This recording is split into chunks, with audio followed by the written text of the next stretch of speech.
What is going on, everybody? I am back today to do something very different than I have ever done on the channel before because this is relatively out of the range of my expertise. I'm going to be talking about an online game, shockingly.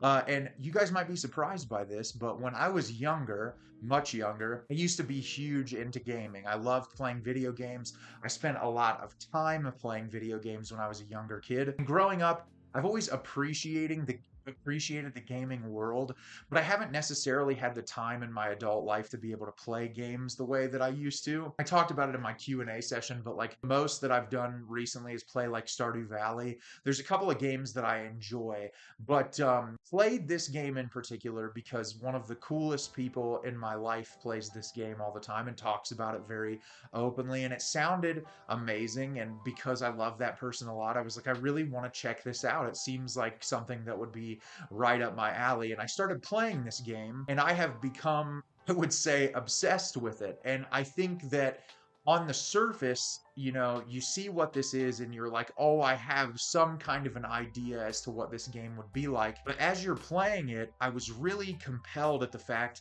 that the game has so many themes that it explores when it comes to, societal commentary, especially like consumerism, corporate greed, control by political entities, even diving into conversations about slavery. There's so many amazing thematic elements throughout the game that are really incredible. There's just so many amazing reveals, plot twists, things that just as I progress through the game and get further and further into it, I was completely compelled by. And I really wanted to come on here and talk about that because video games, very similarly to movies, music, and literature, it's all art. And so I think it's really cool when you find a piece of art that's interactive like that, that can leave a lasting impression. And so I'm going to talk about this game a little bit with you because I know everybody on here follows me for film, but I'm going to give a little bit of a description of the game, talk about some of the things that I really like about it. And yeah, if you're interested, it's completely free to play. It's 100% worth checking out, and I'm excited to tell you a little bit about it today. So the game, Honkai Star Rail, they have several other games, but in Star Rail, we are jumped onto this spaceship, and on the ship, we are introduced to a character who is referred to as the Trailblazer, and you get to choose whether you want your character to be male or female. And early on, we learn about these things called the Stellarons, and the Stellarons are these like objects that can cause disaster, and they're a mystery to a lot of people. And there are a ton of characters in the game who are trying to investigate the Stellaron. And you are introduced to a crew that travels aboard a spaceship that looks like a train called the Astral Express. And you are introduced to this core group of characters that you travel with. You have March 7th, who is a bubbly, very happy, excited individual because she can't remember a thing about her past. She was floating in space in an ice cube, and they discovered her, and she calls herself March 7th because that is the date that she was discovered. Don Hung is the other character who you are really close with. He is a very intellectual, to himself, very sort of quiet, mild-mannered person who also is really incredibly talented at battle. And the three of you are really the focal point. You have the two more senior members of the Astral Express, and that is Himiko and Welt. And the two of them kind of help coordinate these adventures, and then it's all led up by the conductor, Pom Pom, who is a cute little animal that wears a conductor's hat. Absolutely adorable. And so you start out aboard a space station, and very quickly you move out to go to these different planets. And the trailblazing stories that happen in this, we're essentially going around exploring these different planets and hunting Stellarons essentially, but also trying to learn more and gain knowledge and also assist planets that are dealing with levels of conflict. And so right now in the game, as far as the most recent update, there have been 4 planets that have released. So you play your way through each planet. Every planet has a very distinct look to it. The characters are very distinct, and they all have a theme that are reoccurring. First planet, Belobog, I wouldn't necessarily compare it to anything specifically. It's like a snow-covered planet where there is a separation between the wealthy elite and the impoverished. The second planet, which is known as the Laofu, is very much based in traditional Chinese culture. A lot of the symbolism, the building designs, and there's modern twists to everything because this takes place in like the year 4000 plus. The third planet is called Penacony, and in the third planet, it is one of the coolest concepts that I've ever seen in a game.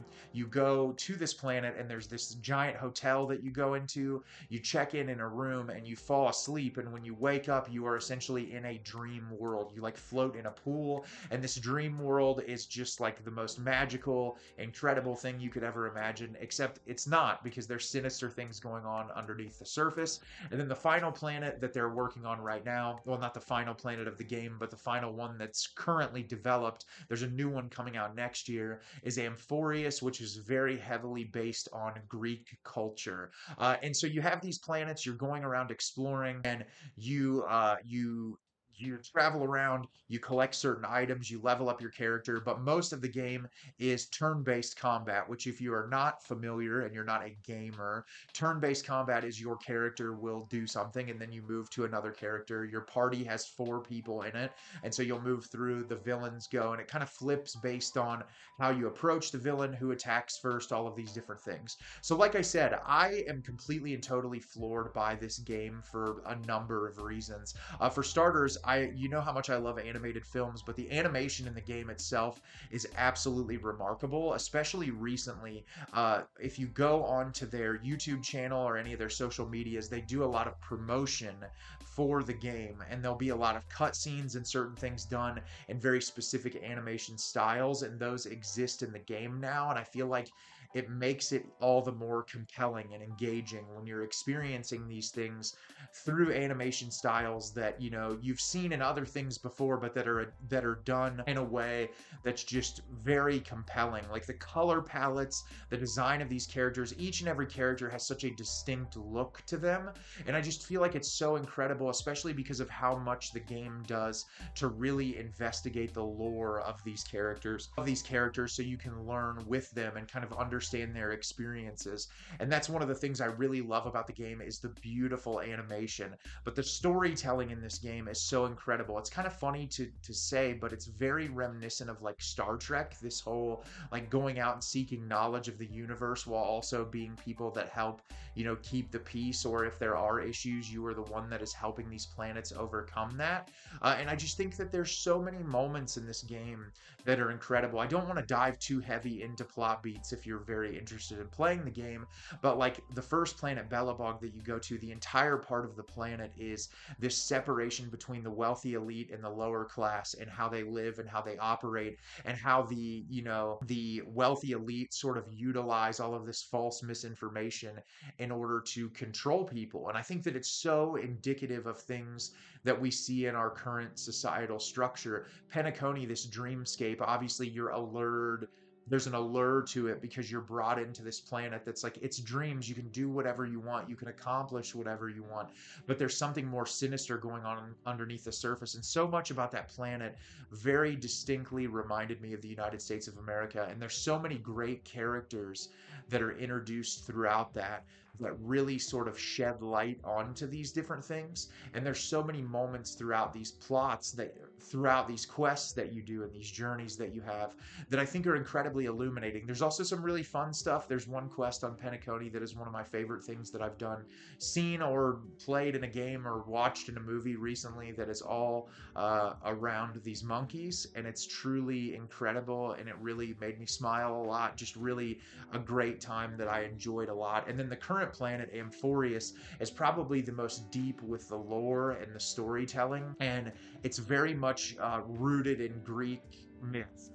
Done in a different way, obviously, but there are titans. There's these people called the Chrysos heirs that are, destined to essentially inherit the throne of these titans. There's a specific societal structure that exists that you're learning about, but there's something much more complex going on than that. And there's a great cast of characters on that planet that just really have amazing backstories. There's a lot of tragedy, hence the Greek overlay. But yeah, there's just so many things about this game that really are just enthralling to me, and that I can't stop thinking about. Every time I go back to play it, I'm just immediately immersed. The voice acting in the game is incredible. There's just so much that these voice actors really give to the performances to make this world come to life. And yeah, it's just really really overall incredibly enjoyable. And I think that, like, you know, even if you aren't a gamer, like if you don't have a lot of time to dedicate, the structure of the game, the way that it saves, the way that you're able to progress, they just make it really easy for you to be able to just kind of pause where you're at and come right back, and for things not to be incredibly distracting or difficult to, you know, settle back in if you take a period of time off from not playing the game. And that's something that I appreciate a lot. I also really love like the diversity in the characters in there. It's a Chinese based company, and so it's not always on the nose, but there are very much implied queer characters in the game. There's so many different incredible things about representation, obviously cultural representation. There's a lot of things about it that I really appreciate a lot, but overall it's just a heck of a lot of fun. If you like science fiction, fantasy, if you're into any of that, I think you'll find something to really appreciate about this game. Have you played Honkai Star Rail? Do you love it? Do you hate it? Leave me a comment down below. Let me know what you thought. I think this game is incredible. I can't wait for the new updates. I am almost completely caught up, and I'm really looking forward to playing more in the future. As always, if you can like the video and subscribe to the channel, helps me out a lot and lets me know the type of content you're looking for. I'm always putting out new material and look forward to getting more out for you in the near future. And as always, everyone, thank you so much for watching and have a great rest of your day.